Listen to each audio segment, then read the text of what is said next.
Happy New Year mga mare at pare! Nag-uumapaw sa tensyon at emosyon ng mga bigating handog ng GMA Network pagdating sa drama ngayong 2024. Ang mga latest hatid ni Maring Katatibayan.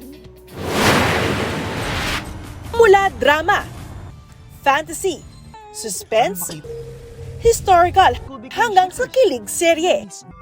Kumpleto sa Ricardo sa mga handog ng Kapuso Network sa 2024. Magbabalik si Kapuso primetime Queen Maren Rivera sa My Guardian Alien. Katambal si Gabby Concepcion. Sa trailer may paunang silip kay Marian as an alien. Magsasama naman sina Bea Alonzo, Gabby Garcia at Carla Abellana sa intense drama series na Widow's War. Ika nga, get ready to go to war dahil hindi aatras sa laban ang mga primerang artista. Sa panahon ng digmaan, ano ba ang kaya mong isakripisyo para makamtan ang tunay na kalayaan? Yan ang dapat abangan sa bagong historical action drama ng GMA na Pulang Araw na pagbibidahan ni Barbie Forteza, Sanya Lopez, David Licauco at Alden Richards. Nakita nyo naman, umpisa pa lang wala pang pinapakita na kahit na sinong character sa amin talaga namang kaabang-abang na at talagang na-excite kami kahit kami ni Barbie na gawin namin talaga ito. Iba naman na atake ng drama at storya ang maabangan sa asawa ko with Jasmine Curtis Smith, Lizelle Lopez at Raver Cruz.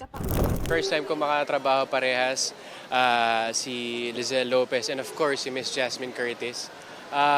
Napakahusay, napakagaling. Hindi siya yung typical na agawan series na alam nila. Kakaibang love story, ma-action, madrama, may puso, makapamilya. Ang dami nangyari and excited na ako na mapanood nila.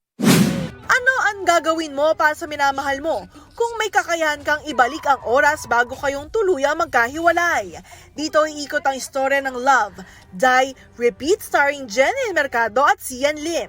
Mapapanood ng Love, Die, Repeat at Asawa na Asawa Ko simula January 15. Katatibayan nagbabalita para sa GMA Integrated News. Kapuso, para sa mga maiinit na balita, mag-subscribe sa GMA Integrated News sa YouTube. Sa mga kapuso naman abroad, subaybayan nyo kami sa GMA Pinoy TV at sa www.gmanews.tv.